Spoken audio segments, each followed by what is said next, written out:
Hey everybody, Ryan here at eTrailer. Today on our 2021 Kia Telluride, we're going to be showing you how to install the CURT Spectrum Trailer Brake Controller, and we're going to be doing that in conjunction with the CURT adapter plug.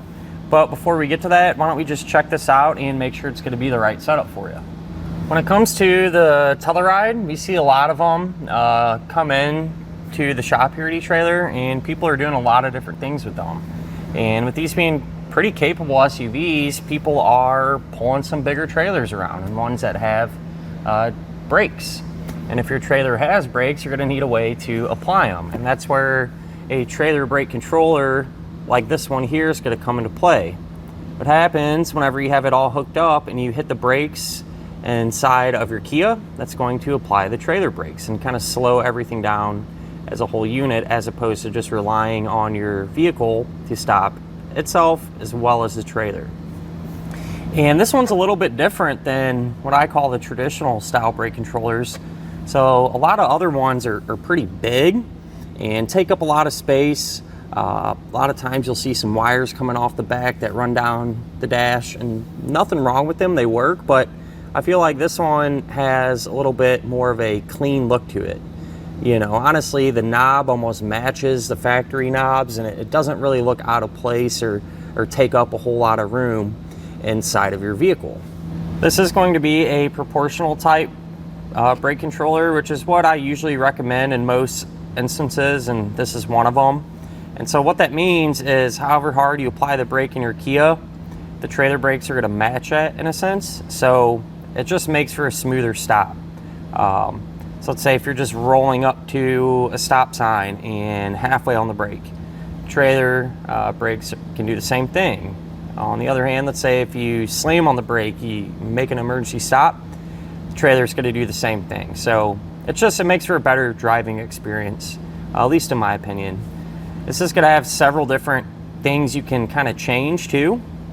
So if you push down on the knob, you can kind of cycle through. So one of them will be green to red, and this adjusts the output, so essentially how aggressive the brakes are going to be on the trailer. And so you can fine tune that, you know, probably start halfway, something like that, and then depending on how heavy your load is or whatever, you can always just change that. If you push it again, it'll turn blue and purple to red, and that adjusts the sensitivity, so essentially how strong the brakes are going to come on. And again, probably somewhere halfway is what I'd start with, and you can kind of fine tune it depending on your particular driving style. And then the other one, it's just a light blue or white. That just adjusts the brightness of it, because this thing puts some light out, so at nighttime if it bothers you, you can always crank it down. And that's about it. So I mean, it's really straightforward. This does have a manual override. So what happens, let's say if your trailer kind of starts to sway and get away from you a little bit, you don't want to hit the brake inside of the car, and that can potentially make it worse. So if you start to notice that happen, you can hold this button down, and when you hold that down, it's going to just apply the trailer brakes and kind of slow that down and get it back under control and tracking behind your Kia again. But other than that, you know, if you're looking for a trailer brake controller for your Kia, honestly, this is one I'd definitely consider.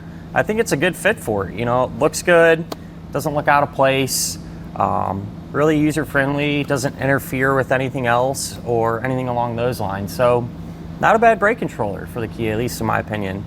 As far as getting this installed, really not bad at all, since we have the connector plug under there. Essentially everything is just plug and play, and really isn't confusing or anything along those lines. So this is definitely something that you could do at home. Speaking of that though, why don't we go ahead and hook this up together now. To begin our installation, first things first, you want to make sure you have a 7-way trailer connector plug installed here at the back. This one is a CURT plug and play type one that we carry here. That's what I'm using. This is going to work with all the different types of brake controllers. So I just wanted to mention that first. But with that said, now we can take our adapter plug and find the connector that should be located underneath the driver's side dashboard. To find the factory connector plug so we can plug our adapter into it, If you look under the driver's side dash, kind of right here in this area, up just a little ways, it's not really buried or anything, that connector plug should be located right there. Here's what that connector plug looks like. And so we'll just take the matching end from our wiring adapter here and literally just plug that right in. The other end of our connector plug, that's going to plug into our brake controller body here, which is this piece. So these two ends are just gonna plug right on in. And I'm just gonna kind of let this sit here for now. We can focus on mounting up our button and running the little bit of extra wiring that we need. That way we can plug it into here and then be able to mount all this stuff up. So here's our switch or our button that we need to mount up. My thought is I'm gonna do it right here to the fuse panel.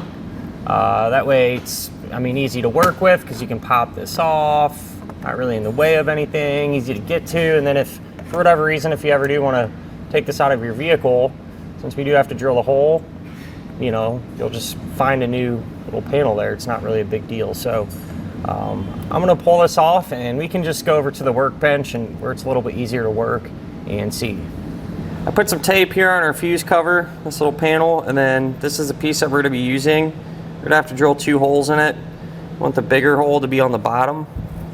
And so I just lined this up where I want it, marked it with my pen, and then we can come back and drill this out to the appropriate sizes.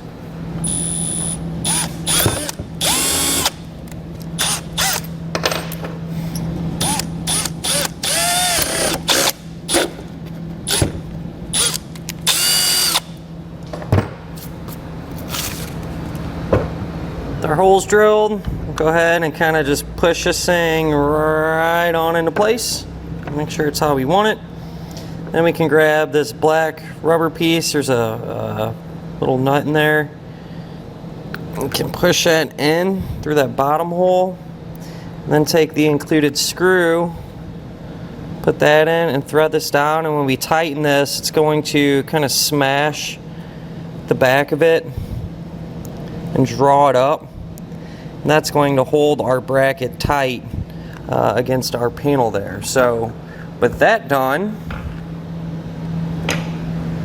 we can take our wiring now from our knob and feed this through. And I want to mention there's other ways you can mount this too. You can use the sticky tape and stuff, but my thought is since you have to drill one hole anyway, why not make the other hole and actually use a nut and a bolt? It's going to work better, at least in my opinion, but we'll push this through. Might have to actually get rid of our sticker here. We can push this through. And then our connector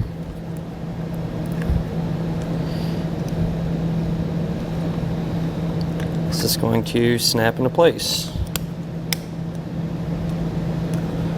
Went ahead and started to hook up our plastic connector end to the wires. And I did all of them but one because it's going to be all set up the same how they work.